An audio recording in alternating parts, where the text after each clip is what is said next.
do this. I don't. I don't. I don't. I just. No! No! No! No! No! No! No! Look at this! This belongs to me! Not you! None of this! Jim! This belongs to me! Me! I earned this! Not you! And even beat him. Sorry to say, but he's a legend.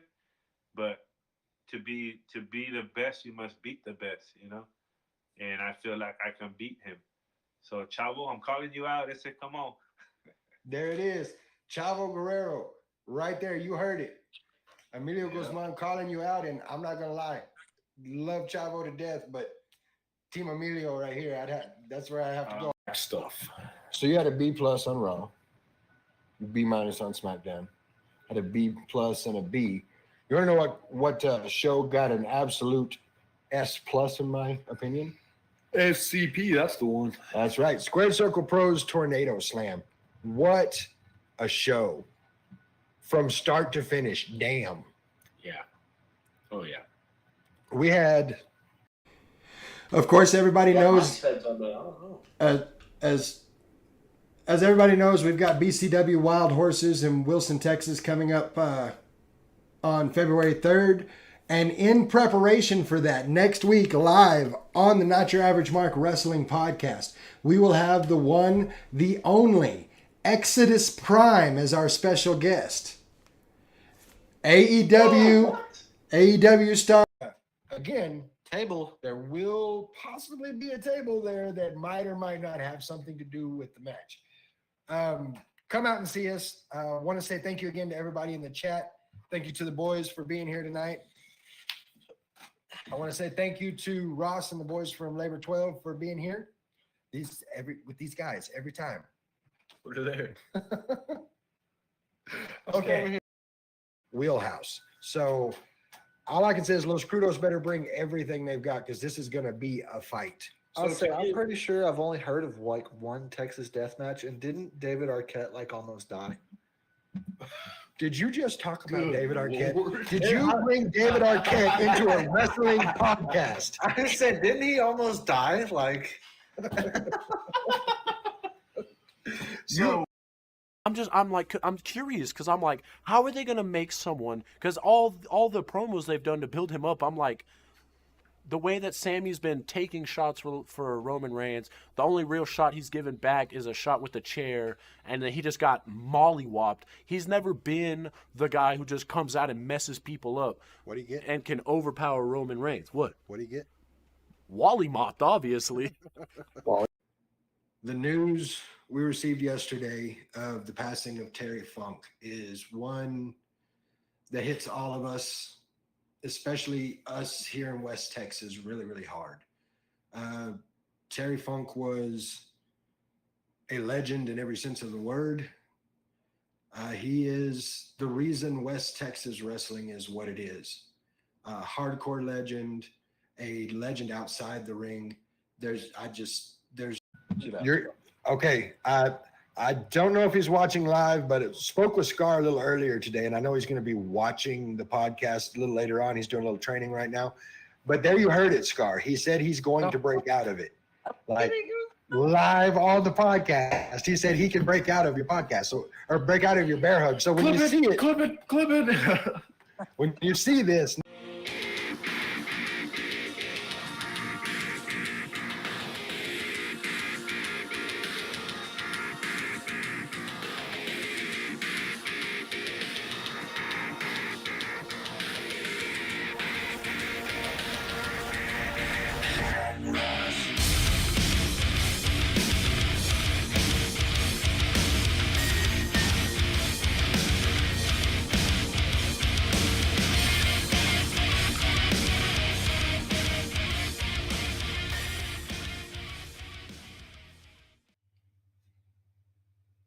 What's up, everybody? Welcome to tonight's episode of the Not Your Average Mark Wrestling Podcast. I am your host, the tutorial boss, Guapo. With me, the young gun himself, Baby Brust. What's up, guys? And sitting right over here, it is the professor himself, Professor Bear from Wrestling Society Network. Professor, welcome to the show. Thank you for having me. Man, super excited to be here. Well, we're excited to have you. Before we get into too much, I want to go ahead and throw out a few thank yous. I want to say thank you to Ross and the boys from Labor 12 for our intro outro music. Track's called Head Rush. The album's called Monsters, and they are bangers, every one of them. If you haven't had the opportunity yet, hit labor12.com. That's laborxii.com, or any of your streaming platforms. Check the album out. It's awesome. Want to say thank you to Joseph and American Legacy for our merch. We've, of course, got our Not Your Average Mark Wrestling Podcast hats. We've got beanies. We've got skull caps, and soon to have our Click All the Things t-shirts. Like he really hooks us up. I really enjoy the relationship we have. So big thank you to him. Want to say thank you to J-Rebs 3D Printing. If you'll notice this sign right here with all the flashing lights. 3D printed by my boy Cameron. He's out in California showing them how we do things in Texas, and he 3D printed this, put the LED lights in it, and it is absolutely awesome. So if you have something that you would like to have 3D printed like that and show off and make a display out of it, head over to jrebs3dprinting.com and he can get you taken care of. And finally, I want to say thank you to heckyeahradio.com. If you go to heckyeahradio.com right now, well, not right now because we're in the middle of a podcast, but after the podcast, heckyeahradio.com, there is a button at the top says Not Your Average Mark Wrestling Podcast. If you happen to miss one of the shows, no worries. Click on that button. You can catch the audio version of our podcast. They're all there for you. So big thank you to them. Also want to thank you to the ones I see in the chat. Of course, we have Rick, we have BCW Texas, we have Daddy Boss 74. J-Reb, my boy Cameron, in the chat as well. Appreciate you guys being here. It's going to be a good show. I'm excited about it. Let's go ahead and jump into things. Let's start with SmackDown. Of course, this was the go-home show for King and Queen of the Ring. Happened in Jeddah, Saudi Arabia. It was a good match. It was what I like. The card was what I expected from a go-home show. We'll start. We had Queen of the Ring, find out who's going to be the finalist, the semifinals. Bianca Belair against Nia Jax. This was a great match. All in all, I wasn't sure what to expect going into it because of course you've got Bianca Belair, who is just absolutely amazing. Yeah. And then you've got the immovable force in Nia Jax, who has just been. Let me pull back the curtain just a little bit. Her current run in WWE so very much surpasses her first run. Oh my gosh, I can't. Oh, that was what I wanted to say about this match is that Nia freaking Jax has done a whole 180 in my eyes personally, because I am loving what she's doing out there. I'm freaking loving it. The match was very back and forth, very, the speed they kept in the match is one of the things that kept me into it, because a lot of times it's put somebody in the ring with Nia and Nia destroys them. It's one level above a squash match, and this was not that. So, Professor, what do you think? Well, I tell you one thing, like y'all said, this run she's on now is amazing, and she has figured out how to tell a great story, and her and Bianca just gave me that great feel of a true wrestling story, hole for hole. You knew Bianca was hurt and she sold it, and Nia just stayed on it, and it just gave you that back and forth, and it just was a tremendous match. And man, I knew it was going to be good, but it was a lot better than I anticipated. I'm right there with you on that. I was so pleased with the way this one worked. Of course, Nia Jax getting the win in the end, going over on Bianca Belair and making her way to the Queen of the Ring to go up against Lyra Valkyria, who has also been absolutely amazing. We'll talk about her a little bit more when we get into King of the Ring. But since she's come up, I mean, she was doing great things in NXT, but since she's come up to the main roster, she's just been killing it. Really took advantage of that opportunity, man. She's on it. Oh yeah. Of course, we also had LA Knight and the Street Profits going up against Carmelo Hayes, Grayson Waller, and Austin Theory. I wasn't quite sure how this one was going to play out. Putting Carmelo Hayes with Grayson Waller and Austin Theory, I wasn't real sure how that was going to come together. Yeah. I'm not gonna lie, I was impressed. It was a good match. Of course, LA Knight, that's our boy. Come on. Love us some LA Knight, yeah. Yeah. But no, I really enjoyed this one. And anytime you put Montez Ford in the ring, it's going to be a highlight reel. That's just, it is what it is. And you put him in there with the power of Dawkins, and then you've got the intensity of LA Knight. It was a good balance all the way around. Professor, your thoughts on it? Again, I agree with you wholeheartedly. I wasn't for sure how they were going to mash together, but the match actually had me. There's times when I get into wrestling and whatever match is on, it just loses me. So I'm half paying attention. And I truly paid attention to the match. And the one thing that I always like with the Street Profits is, as much as everybody loves Dawkins, I mean, Angelo, came so far. Look at the weight he's dropped. Look at how he's flying. He has put so much emphasis into, if y'all think he's going to be the champion, watch this. And I've been loving that. Now, and the push, I get concerned whenever they push somebody, and unfortunately, I kind of see, this is something I was kind of talking about with Lyra Valkyria. When they get that just skyrocket push, because there's only one way to go from that. So I like how they're giving a steady push to Dawkins. Like, because of course, he's great with Tez. Street Profits are awesome. But Dawkins can hold his own in singles competition, which you can't say for a lot of the tag teams we have out there right now. The crazy part is Montez Ford can hold his own and singles competition, yes, easily. So I mean, Right. That's what's crazy is that that's what was so nice about that match is LA Knight obviously been an amazing wrestler. Like we love watching him, and then the Street Profits, they are so like chemistry based, like Hardy Boys type movement, because they are most definitely their own wrestler, and then it's like they just complement each other. They're not like relying on each other. It was, I don't know, it was just so nice to see like the chemistry there with just like how the match was set up. It was crazy. Now, one thing I will say in this match is I like the way they're using Carmelo Hayes. The Austin Theory, Grayson Waller, A-Town Down Under thing, it's cool. It's a fun gimmick, but I'm kind of over it. I hate to say that, but I'm kind of over it. But I like what they're doing with Carmelo Hayes, because let's be real about it. In NXT, Carmelo Hayes was doing side quests. Like he had already accomplished what he could accomplish in NXT. So I'm glad to see they're slow burning him. Oh yeah, and they definitely needed SmackDown needs a believable heel.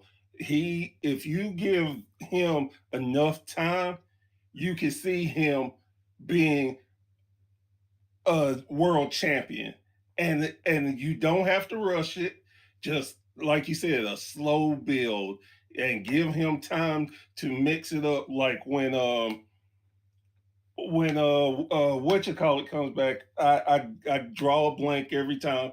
Lashley come back, he will be a great opponent, and he will be able to make, not Lashley is already powerful, but Carmelo selling is just gonna take it over the moon. And I'm so looking forward to that match. I am too, and not just Bobby Lashley. and we got kind of a taste of it in this match. Carmelo Hayes and LA Knight.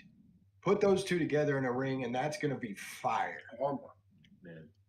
Like I'm excited to see that.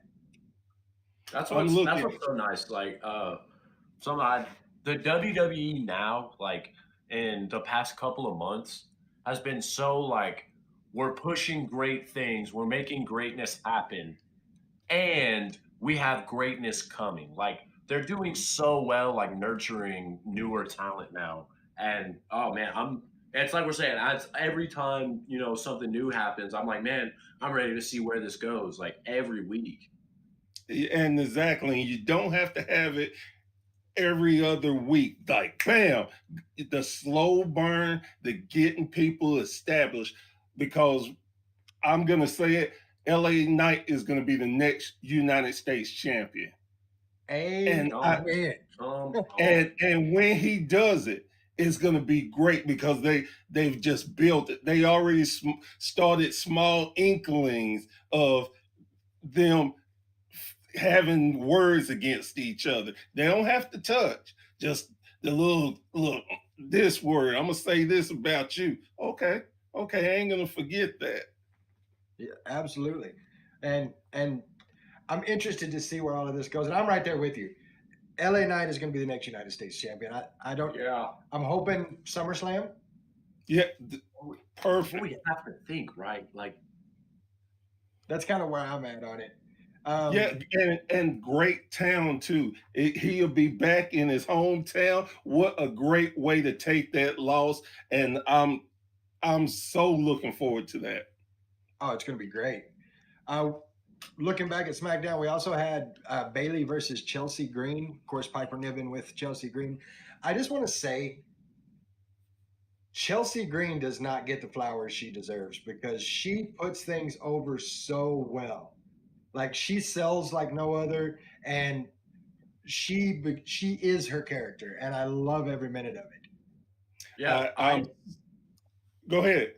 I definitely think I can definitely agree with you there that the that's one thing I've always loved about watching Chelsea Green is the one thing about the women's division, just objectively in comparison to the men's, there's less like high flying craziness happening.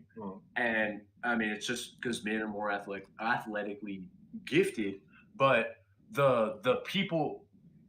The thoughts and opinions expressed by Brust may or may not. Yes, God, please stop saying something controversial, please. But the where I think the gold is in the women's division is the ability to be able to sell it because then it's what some of these wrestlers are able to do are invoke the exact same amount of intensity or more in moves that are like I said just like not as flashy, not as crazy. And man, like you said, Chelsea Green is so good at it. I knew. Go ahead. No, I was gonna say it's funny. I agree with you, but for a different reason. The women's wrestling has not been given the big push as men because when you're women's, the only thing you have is the women's championship. What else can you go for? So they try to throw in crazy storylines that's insulting to the women and to the audience. So I'm glad that they're trying to do more. Like eventually they're going to get a mid-card women's title, and that's going to bring out more, That's much gonna be more. a great day. Well, and there's talks about that now about kind of an equal to the Intercontinental Championship on the men's side for the women's side, and I'm all for it. I think it needs to happen. I think we have Oh, way yeah. too many really, really, really talented women to not have more prizes out there. Yeah, and you need something else to build, to help build, because again, just think if the men only had world titles, half of the guys wouldn't got the chance to be a world champion. Exactly. That's right. Absolutely correct. Of course, going into this match, knowing that you're going into King and Queen of the Ring, I really didn't expect Bailey to lose the match. I mean, Yeah. you kind of know going into that one how that one's going to turn out. But that's the thing I wanted to bring up about Chelsea Green. You know, watching this match, you know it's for the most part you have it in your head. This is what's going to happen. Bailey's going to retain, and that's the way that's going to be. But Chelsea, her selling, her running her character, the way she interacts with Bailey keeps that match just as interesting as if you didn't know how it was going to end. I have to admit that when Chelsea came back, I thought to myself, okay, she did good in TNA. She had a character, but they're not gonna let her go in WWE. Oh, was I so happy that I was wrong because her character is so good. And just to, like you said, you can give her a 15-second spot about nothing, and she makes gold out of it, where you would actually care because you want to see what is she gonna do next. No, I agree wholeheartedly. Of course, Bailey pulling this out kind of like we thought would happen. That leaves us with our final match: Randy Orton going up against Tama Tonga. Who's going to make it to King of the Ring on Saturday? I was expecting bloodline interference. Like I was expecting this to be that kind of match. I was pleasantly impressed with this match. I think the back and forth was great. I think Tama got Tama's a star in his own right, but he absolutely got the Randy Orton rub in this match. Yes, definitely. And I mean, for people who's never gotten to see New Japan and never heard of the Gorillas of Destiny, they're in for such a treat. Just their selling and the way they control the ring has been just so. It's what I've been wanting, and I know where this is gonna lead to as far as with them and the Usos, and I'm all for it. I am all about it. And Rick in the chat, like he's been telling me for going on at least a year now how excited he would be at the concept of having the Gorillas of Destiny in the WWE, and they're making their way, and the Gorillas and the Usos and the new bloodline, and oh man, They're really, man, you really got to give freaking Triple H and the creative team props. I was so certain that this whole bloodline thing was going to just fall flat, and they were just going to be pulling at straws, and they're really keeping it together and keeping it interesting. they're keeping it fresh. Yes. Is the biggest thing, because it's real easy to have a cool group, you know, DX, NWO. But what happened to NWO? Everybody became a member of the NWO, and then it fell apart. DX had a place and a time, and this is no longer that place and time. So to keep it fresh the way they're doing is impressive to me. So I agree with you. Kudos to creative on that. Yeah, man. It was like I was saying, they're doing such a good job of giving us the product that we want now and building stuff for the future. They're freaking on top of it over there. I just knew as soon as Roman lost, it was going by the wayside. And that again proves how mindful they are of storylines to let you know you just don't need 1, 2, 3.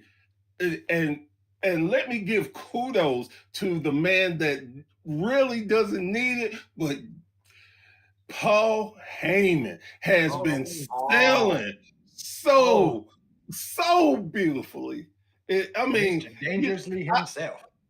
I mean, when I see him jump, I'm starting to jump. I'm like, why are you jumping? But Paulie's jumping. You got to jump. You know he's scared.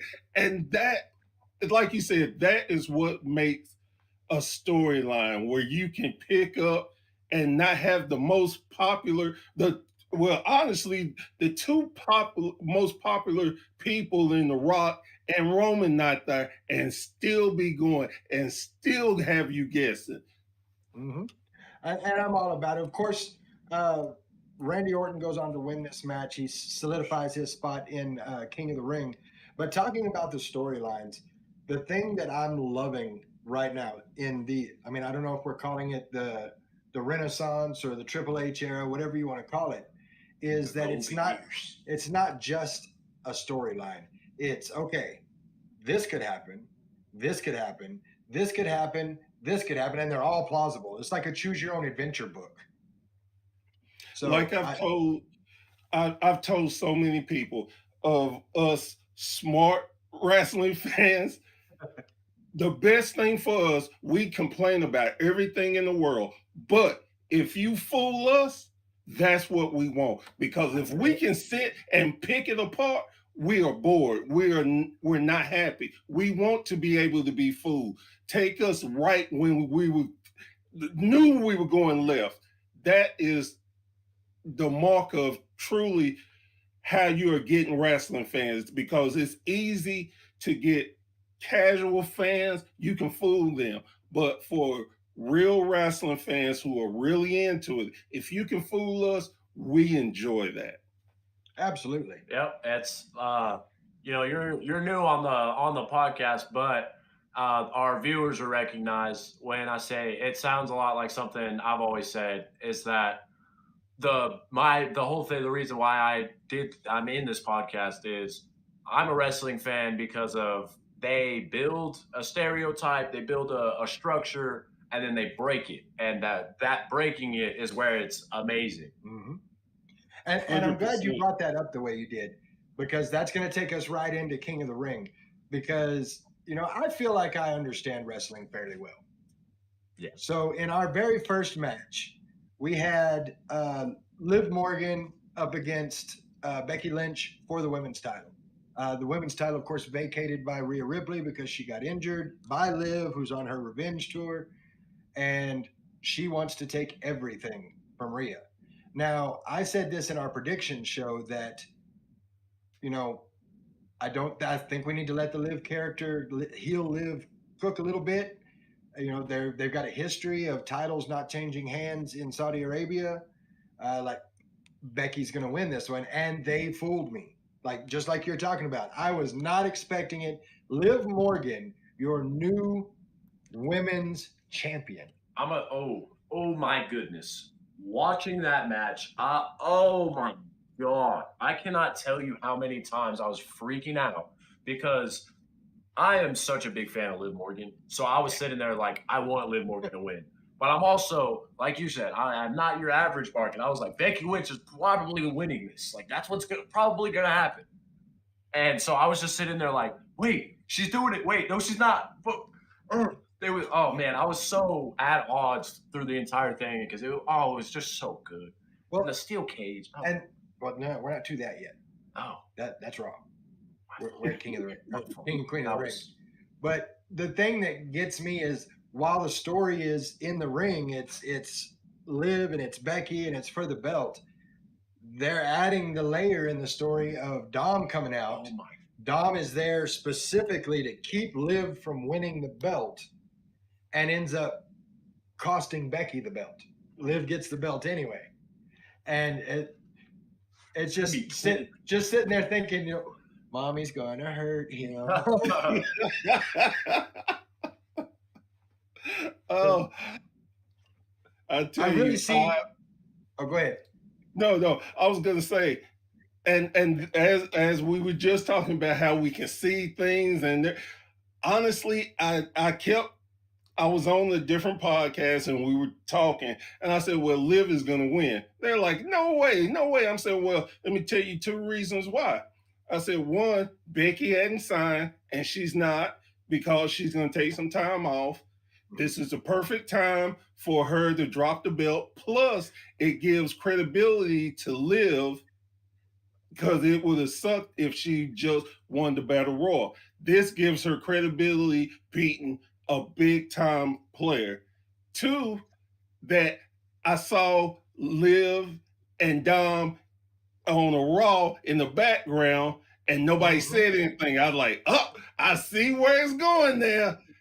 But I have to admit, I didn't expect him to interfere at King Queen of the Ring. I didn't see that, but I knew she was gonna win, so that wasn't surprising for me. But seeing Dawn come out, I was like, "Oh, this is about to be good." Well, and to give a little history for those who may not have seen it. So what you're talking about, I think it was Jay Uso was doing an interview, and Liv Morgan walks out of a room, and then a few seconds go by, and then Dom walks out of the same room, and so you're like, wait a minute, hold up, did I just see what I think I just saw? And then I don't remember if it was a Raw or SmackDown, but in the background you could see Dom, and he had his purple bandana on. And a little while later in the show, you see Liv walking by, and she's got the bandana in her back pocket. Oh my gosh. So it's like, They're uh-oh, so cool. uh-oh. Oh, it's so But what is the one thing that Liv said? I'm gonna take everything from you. Yes. Oh, God, I love what they're doing out there, and I love that they're still the one thing I didn't like about the whole Judgment Day was that they were very similar in the bloodline to the bloodline, and they were just controlling in whatever they did. They were just Right. the gods of it, whatever they were doing, and getting to see now we're seeing cracks and stuff, and there's nothing that Rhea Ripley can say or do because she's out on injury right now. So we just get to sit here and watch the cracks that we haven't seen in a long time come through, and it's making me excited to be like, well, what is she gonna do when she comes back? My problem with the Judgment Day was a good concept, and I like it. My problem with it is that they neutered Finn Balor. Oh my, And Yeah, it drives me crazy. So neutered such a good word. honestly, that's what they did. You know, you look back at Balor Club, you look back at Bullet Club, you look back at the Demon King, and look at him now. And you're like, what happened to you? and then another thing that I like about it, they gave the tease of him and Priest falling out. Mhm. And then when they got the titles back, everything got good. So there's been teases and cracks and stuff, but then the crack of Mommy and Priest, like, who runs the Judgment Day? Who told you to make this decision? Now she's gone. He has to make all the decisions. So that gives a big crack. Yeah, bringing that up, actually, that's like Rhea Ripley going out and getting a new character type talk right there. And Yeah. oh man, am I ready for that? That would be crazy. So this is just kind of like fantasy booking, but I'll throw it out there. I want this to happen. I want the whole Liv and Dom thing to happen because I want Mommy to be like, all right, cool. You know what? You two are meant for each other. You can have him because let me introduce you to Buddy. Like his contract's coming up at AEW, so you know. And I can see everybody else is coming home. I can see him come home too. No, and how great would that be? Like before you bring out Buddy Matthews, before he comes back, of course, I don't know if you know this or not, but that's Rhea's husband. Yeah. I do believe we need to have a custody of Dom match round 2. No, not again. We need to have like Dom on a pole match or something. Oh, Dom on a pole match?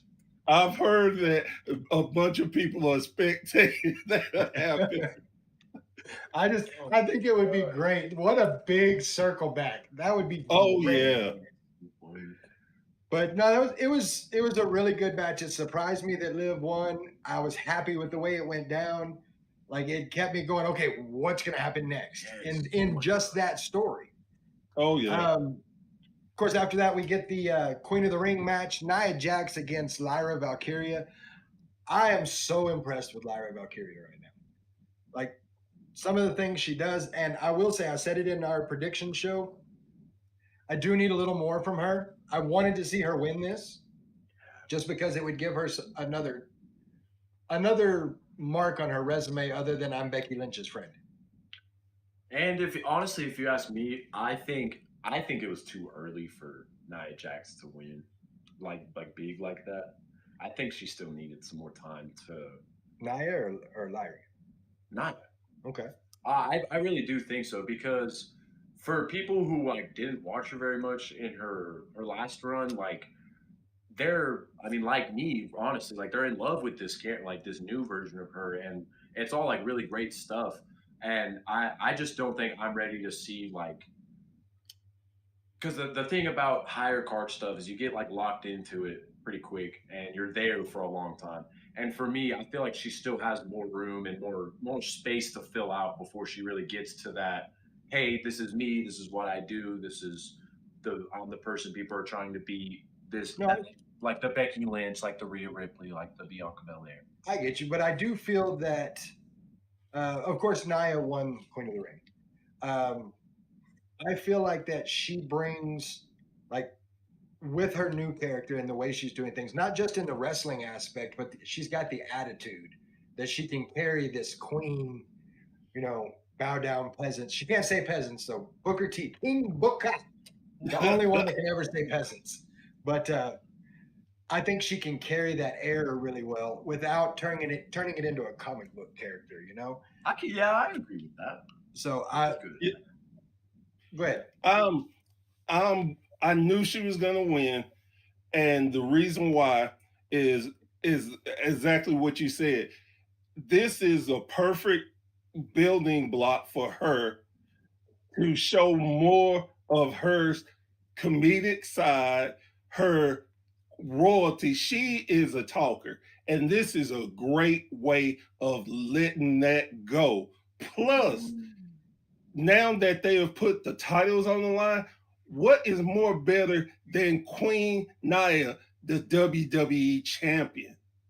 Oh, Because now think about it. Through a door. Oh my God. Yes. Now think about it like this too. When King Booker had his run, it made it that much better when he got the world title. Mhm. And let's be honest, they have not did Bailey any favors since the Royal Rumble. They didn't hardly promote her for WrestleMania. They didn't promote her for the last pay-per-view. It's like it's something they have against Bailey. So now you have this opportunity to take Nia and give her the push that she's gonna make who love you either gonna love her or hate her. There's definitely not gonna be in between with this Queen Nia, and she gets the title on top of that. Man, it's gonna be a beautiful thing. That is a very good point. The person you want to have the belt is someone that you can either love or hate, because either way, that gives a new element to your wrestling. If that's the person with the belt, then you're like really cheering for the other guy if you hate him, and you're like really cheering for him if you love him. And I think you're very right that she is definitely ready to be in that space because the character is freaking It is. It's a great character, and I want to see them put the belt on her, just so she can start getting into it with Jade Cargill. Like that's gonna be money. That's money all day, every day. But it was a good match, and I like she with the attitude, putting the crown on and everything. It's gonna do big things for Nia, and I'm looking forward to it. I was impressed with the fact that Lyra Valkyria even showed up at Raw after the ending of that match. I've gained so much respect for Valkyrie because not only was she doing great things on NXT, she immediately came onto Raw and just went boom, boom. And I think it was great for her to lose because people are going to be like, well, she lost the Queen of the Ring, but look how she's bouncing back. Absolutely. The slow, perfect build to another face. She's definitely going to be. She's going to be in the top level before I say by next year at this time. Well, and the cool thing is And this is something Rick has said, I've heard him say 100 times. Losing a match doesn't necessarily mean losing anything. Exactly. You may not have got the W in the books, but the way she wrestled that match, she didn't lose a damn thing. She gained fans. I've heard so many people talk about how they were impressed by the loss. And that's what you want. You want to leave people with a mark. And especially being on a loss, like it's just it's so picture perfect. Like she did so well in that match that now people are like, oh man, I want to see more of her, but she lost, so now they have that like I feel bad for you aspect in it. So now they're like, yeah, let's go. I want to see you win, and oh man, it's gonna be so good. It is. It's going to be great, and I'm looking forward to it. Of course, we go from there into our triple threat match. You have Sami Zayn, our Intercontinental Champion, up against Chad Gable, who is playing the heel role perfectly. And then, of course, Big Bronson Reed in on this as well. Yeah. And this is another one of those like the Liv and Becky match where there's a story inside the ring. Because you've got, I'm telling you now, Chad Gable reminds me so much of Kurt Angle, about late 2000s Kurt Angle, Perk Angle, I think they called him. Like this is Perk Gable. That's just what this is.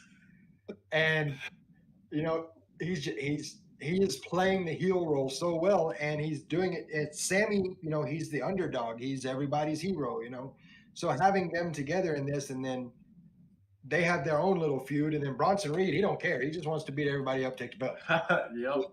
And so you've had Chad Gable just going off on the Alpha Academy, telling them they're failures and losers. And twice now, before this match, he has just hauled off and slapped Otis. And I'm waiting for Otis to come unglued, and I hope it happens. It didn't happen here, but I hope it does. But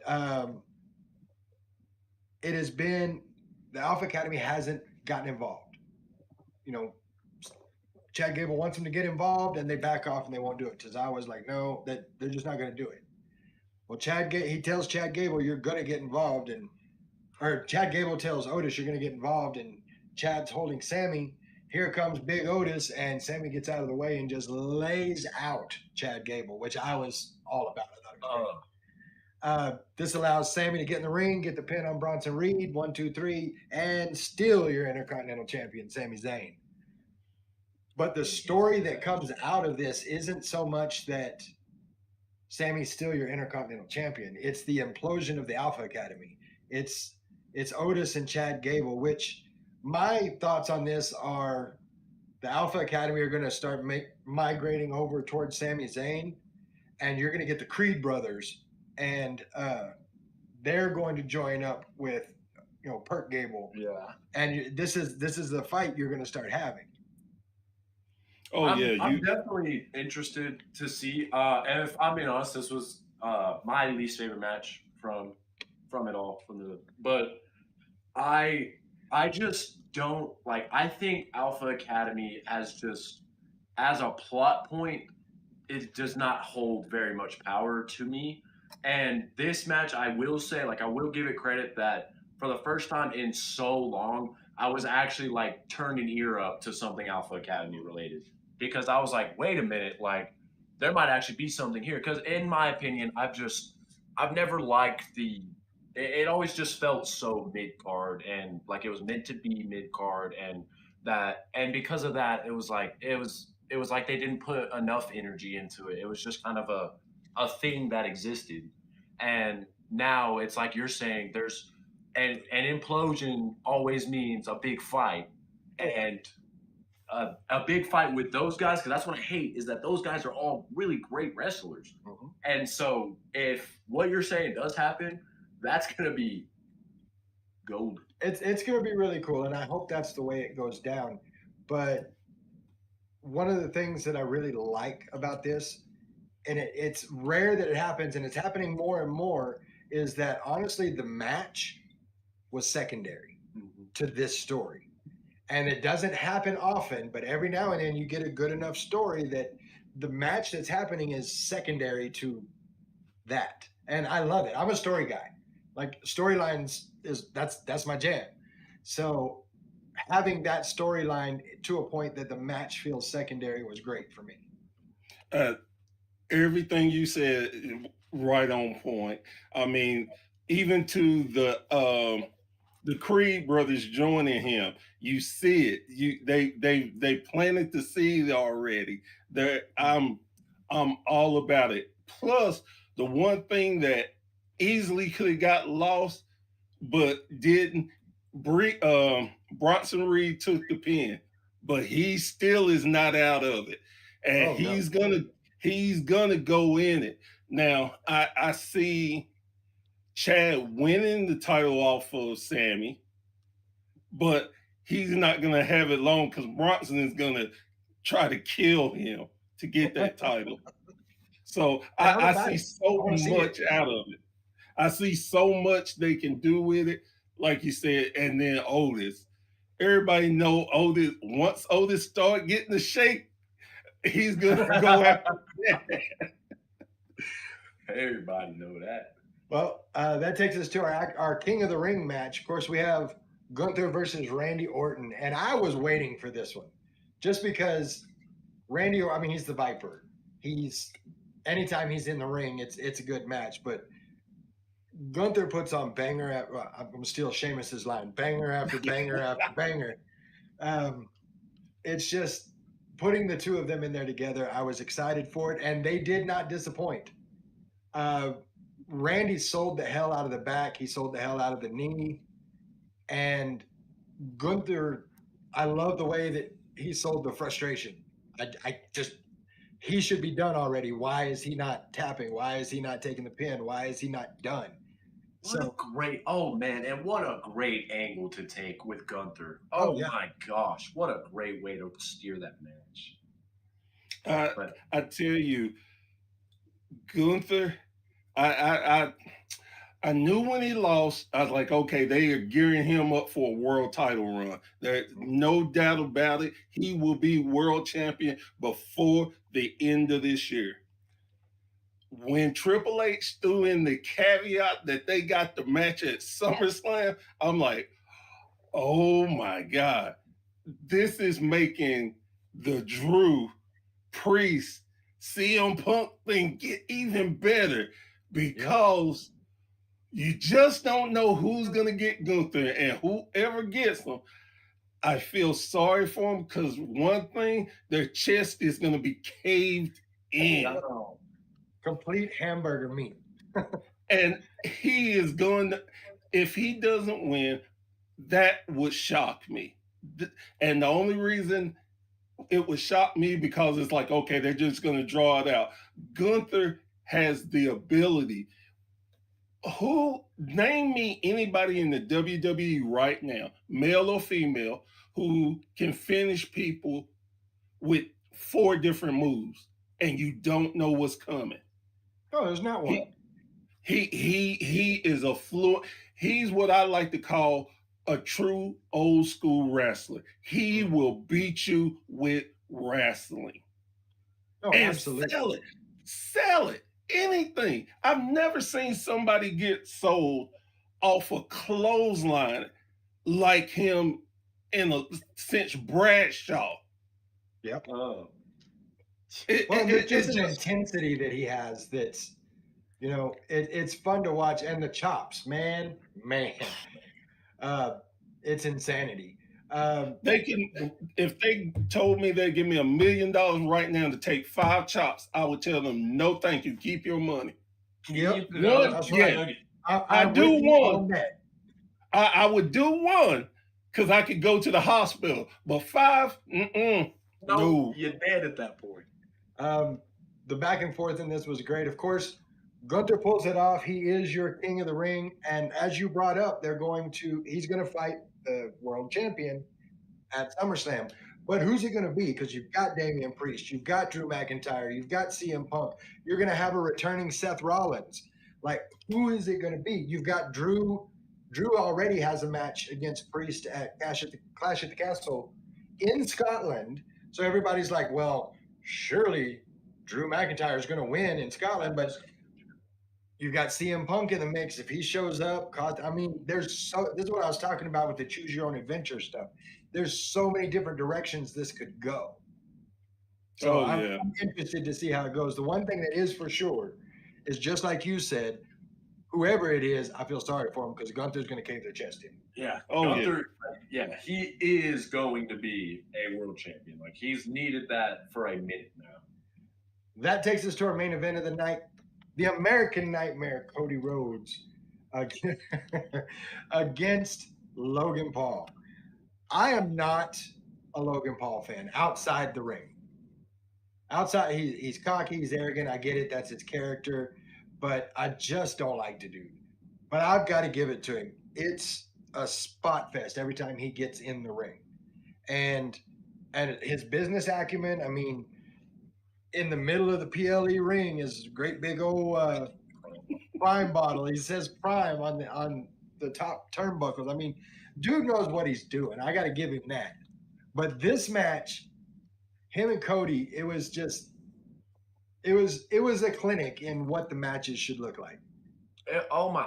And what's so crazy is I was like, really? Like, when they first like announced that this is what the match was going to be, I was like, really? Logan Paul is the next guy for Cody Rhodes? Like, Cody Rhodes is WWE right now, and we're putting Logan Paul with him. Mm-hmm. And man, they shut me up quick because dude, like, I don't know how he's done it, but I have not seen a bad match Logan Paul's been in.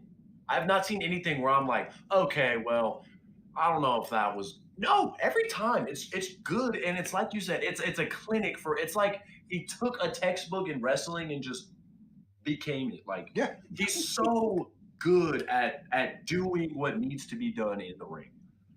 Well, I could not say it any better. And it seems like we were just sitting in the room together and talk beforehand, and we have not had one discussion about any of this. I cannot stand Paul. I cannot stand him. But this match has made me have to swallow my guts to say he is a professional wrestler. He Absolutely. does everything a professional wrestler should do. He knows how to get heat. He knows how to sell. He knows when to turn it on and turn it off. The guy, as much as it pains me to even think he has a chance, I hate to say it, but he will be a world champion or a WWE champion at some point. He will, He and really will. I feel your pain in even saying those words, but it's just facts. It's gonna Yes. happen because not only does he put on banger matches, not only does he have the spot fest, but anytime you put Logan Paul anywhere, whether it be in a ring, whether it be in a promo, whether it be, a media event, there's a million eyes on him immediately. Yep. And so, I mean, it's bound to happen. And the more I watch, the more, and I'm trying to say this with straight face, he deserves it.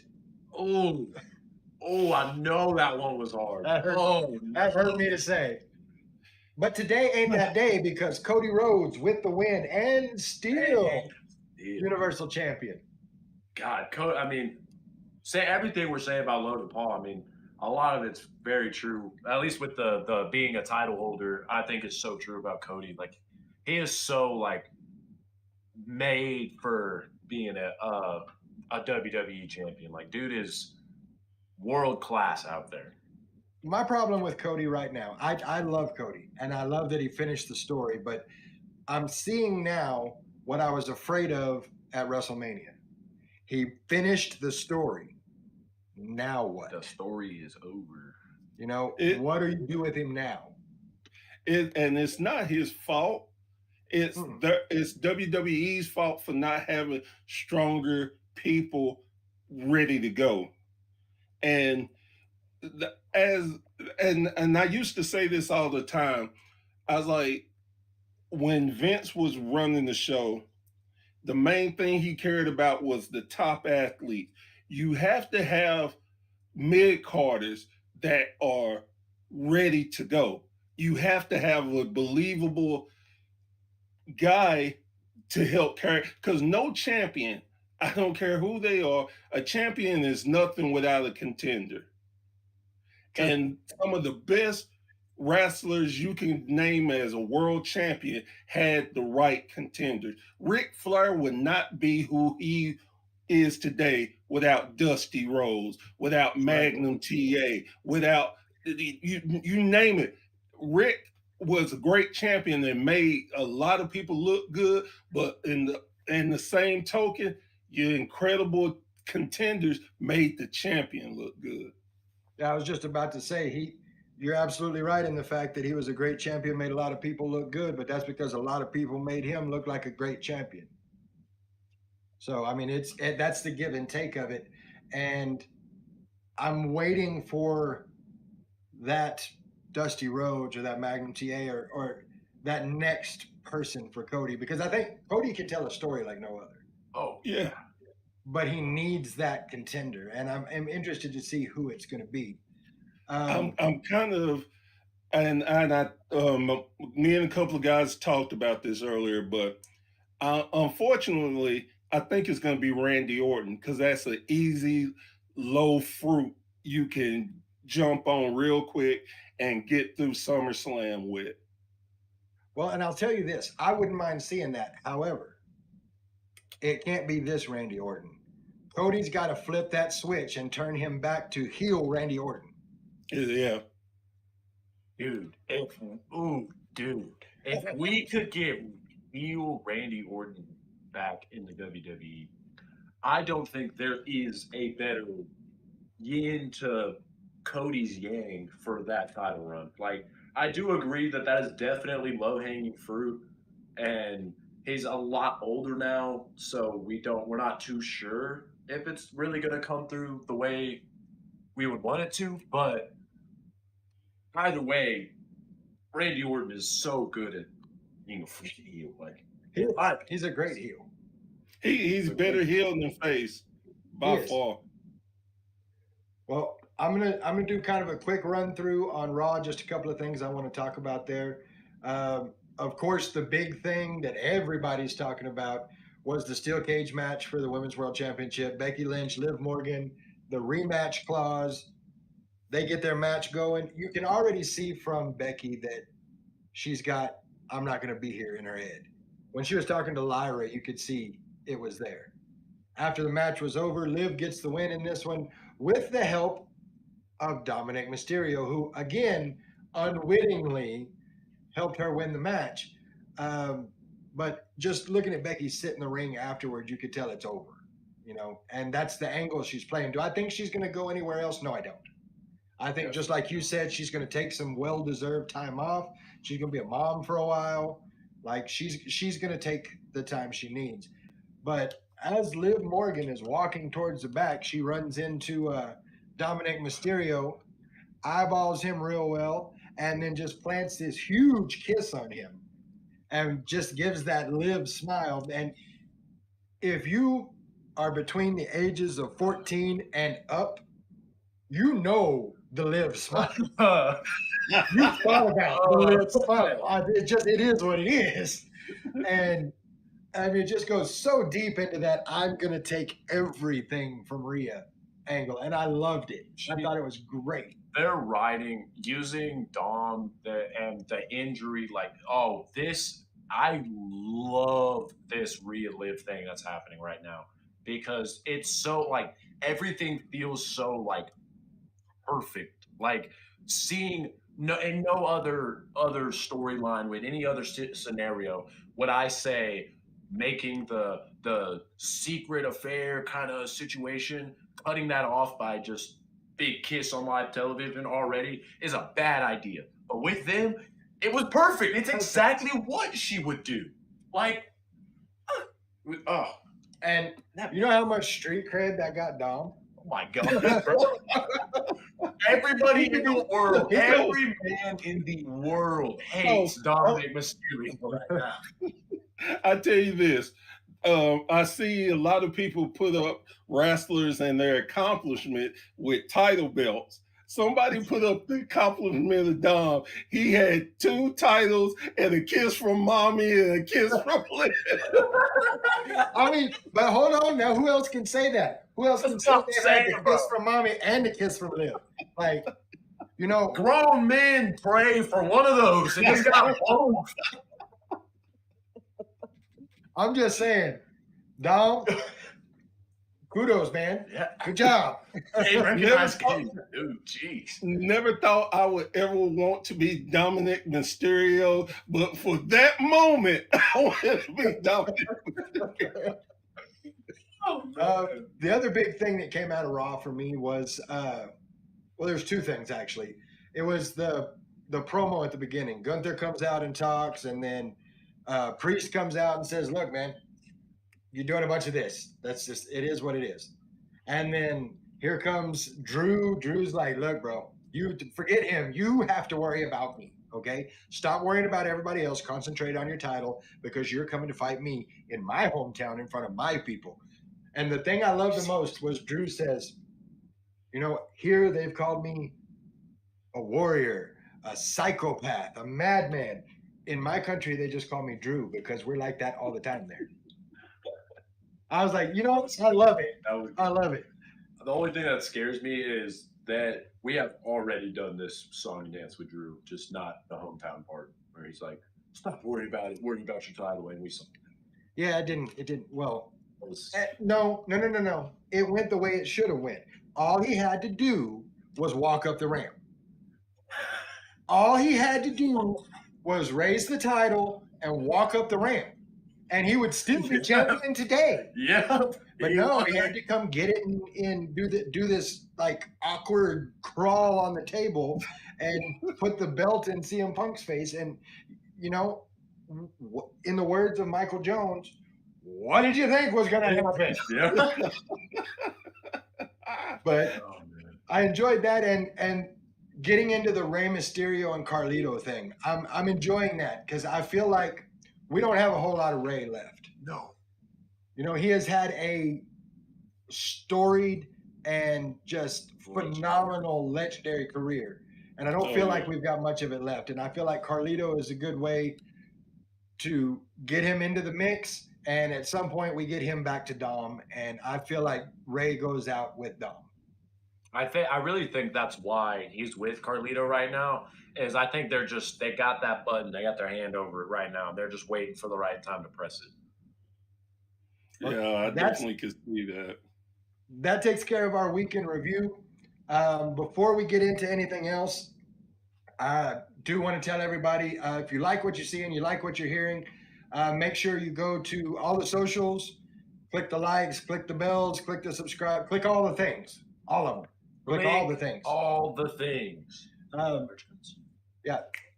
Click all the things merch coming soon. Before we get into talking about the network, the Wrestling Society Network. A couple of weeks ago, I said something about us hitting 150 followers. And when we hit milestones here, I do something stupid. The first time it was taking a chop to the chest, 2 of them actually, from Brian Rage Rivera. This time was a little different. We've got a video queued up and ready to go. If the guy is ready, if so, let's roll that beautiful bean footage.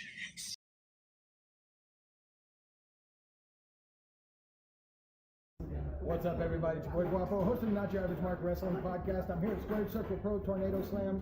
You know, on the podcast a couple of days ago, said something about hitting our 150 follower mark. I was going to get in the ring, do some crazy stuff. So here I am, as you can see, in the ring, ready to do some things.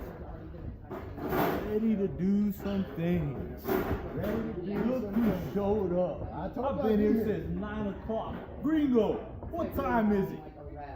Like 2? 2 o'clock? We've been waiting all damn day. All day. I told you I'd be here. Here I am, in the ring, as promised. What'd you tell me all the time? I promise. Here I am. Here I am. Late as usual. So say hello to everybody. Say hello to Not Your Average Mark Wrestling Podcast. Do I really need to say hello? They already know who I am. Y'all know who I am. The one and only. You ready for this? Where's Good your boy. Don't worry about it. Where's They're your getting boy? ready for tonight. Big championship match tonight. Chris Watson. Big match tonight. El Gringo Loco, Veronica Vega. Who doesn't have a match tonight? Me. That's why I'm here. And I told this dude, since I don't have a match, I might slap him around. Guess what? I told you. Didn't I tell you? You told me. Didn't I tell you? And here I am. 9 a.m. Charlie 50 in the ring, ready. Here we are. All right. Well, now that you're done with all your Starbucks and getting ready and stuff, here we are. Let's do this. Watch this. I'm doing this for y'all, just so you know. You ready for this? Are you ready? I'm ready. You think you're gonna do something? Let's do this. Let's do it. You want to tie up with me? I'll tie up with you right here, right now. Okay.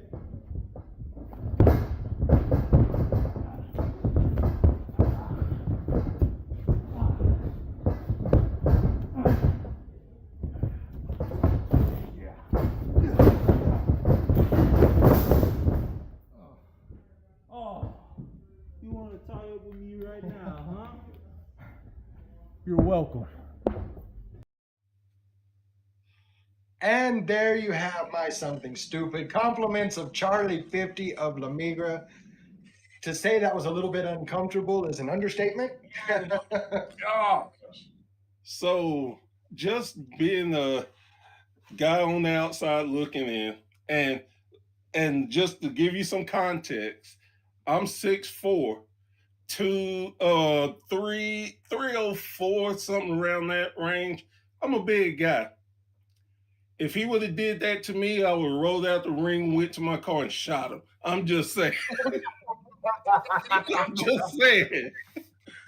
Oh man. Well, there was a little bit of jaw jacking that happened before that, and on the podcast actually we had Charlie 50, and there's a little bit of running the mouth back and forth, and this is how it ended up.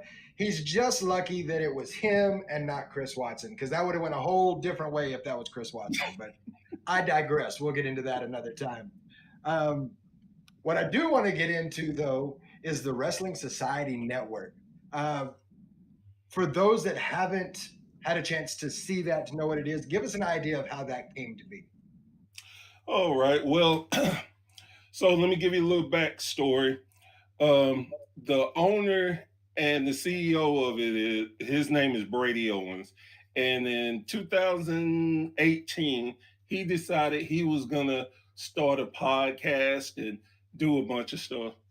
Well, he quickly figured out he couldn't do it by himself. So he stopped it, and he went back to work. And I guess around 2021, he was like, okay, he's ready to start again, but he needed to find a team.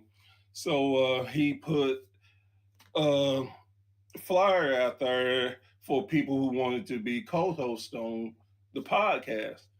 Well, I saw it and I thought about it, and I was like, nah.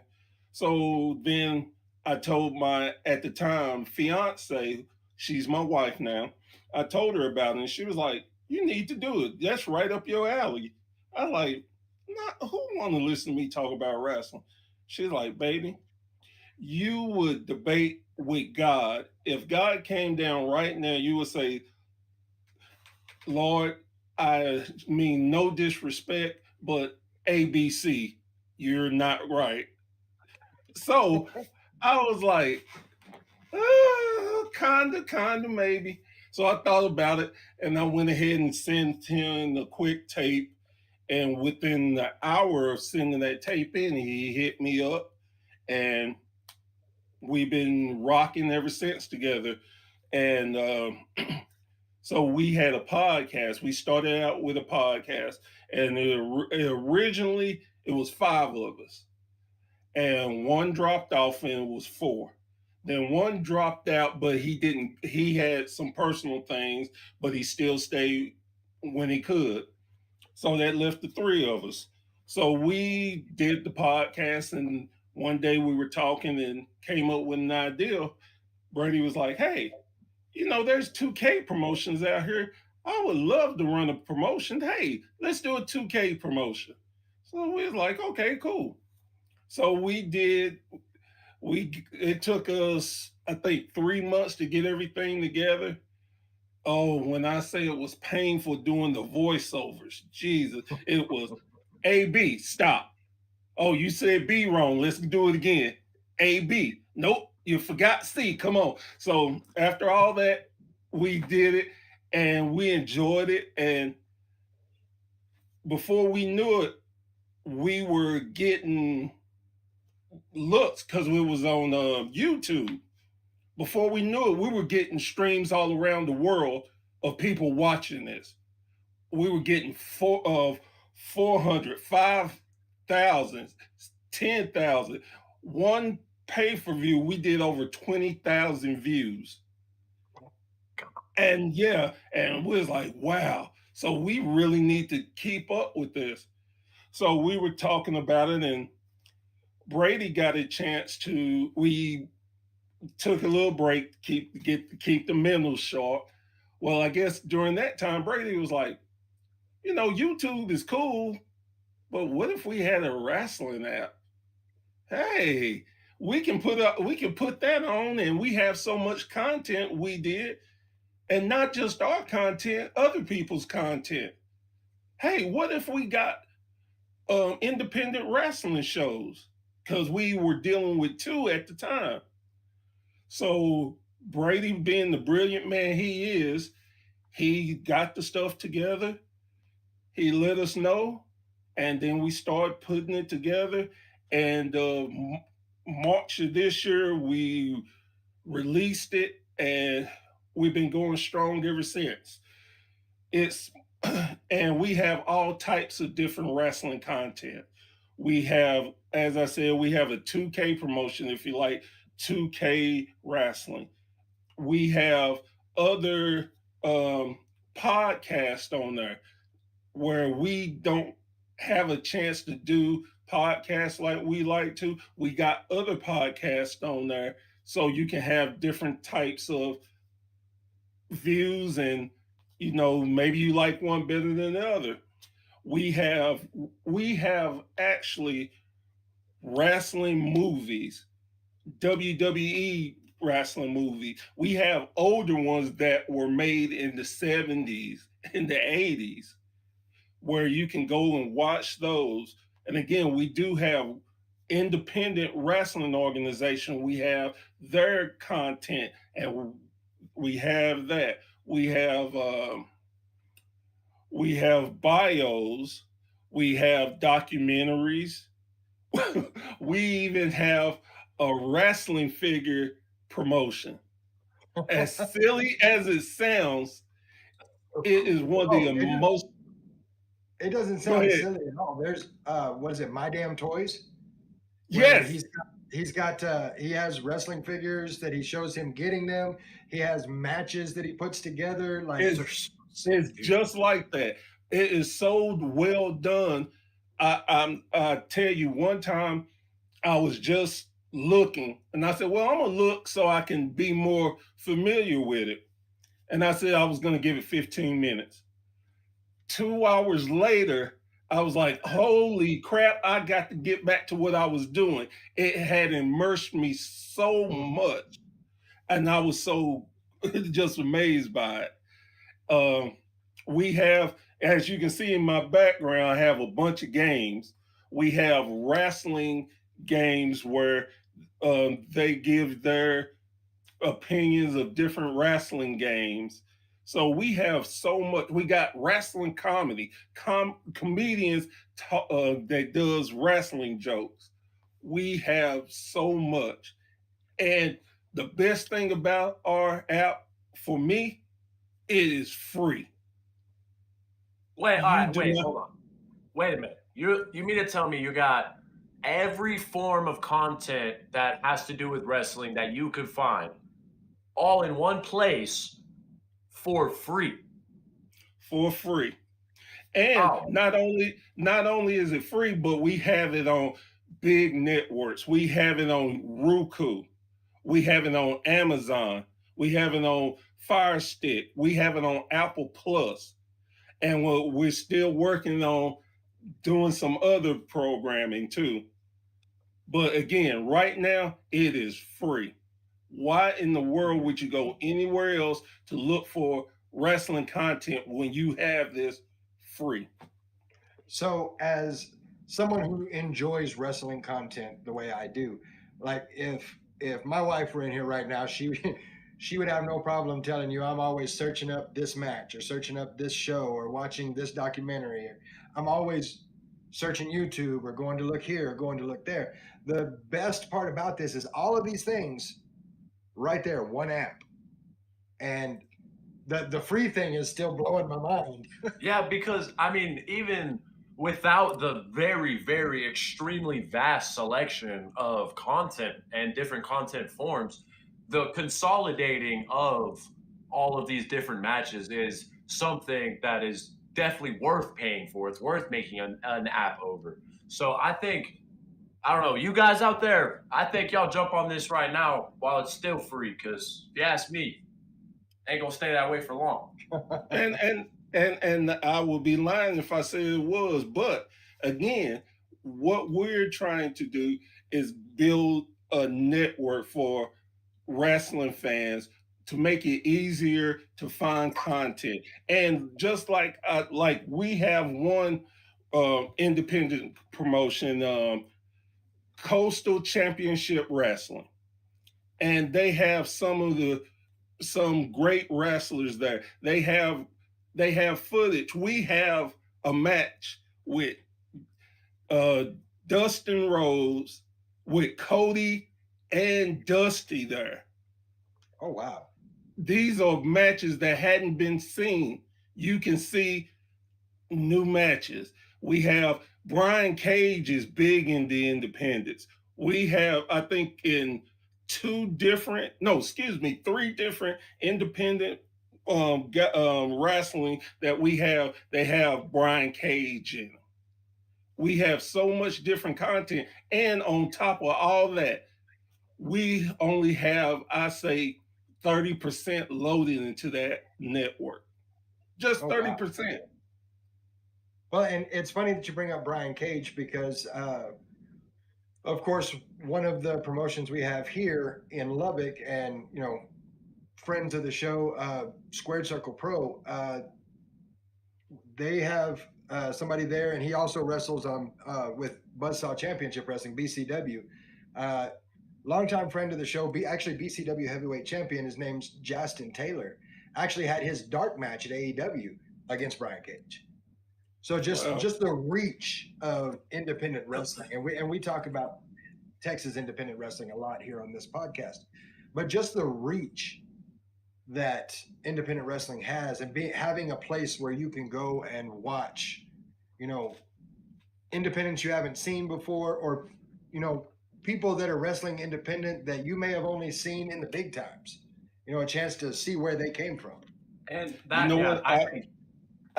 I'm going to do something because I like y'all, and this is an exclusive only for y'all. We just got our first Canadian independent wrestling. We just signed it. Yes, we did. Okay. Sick. What? We actually have a German wrestling league also. Wow. So this is like international. Like this isn't just territories, Georgia Championship, Mid-South. This is international. We're trying to get any independent wrestling organization anywhere around the world who wants to do business with us. We will talk to you. We want, I always put it like this. I'm 50 years old. So I lived during the heydays of the territorial system.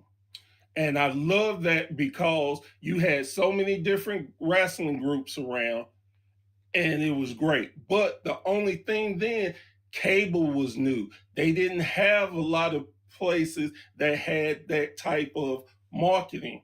So it was to their local place. Well, I feel like we're now in the age of territories again, where they're all over the place. But the best thing about it, we can watch it. Like I said,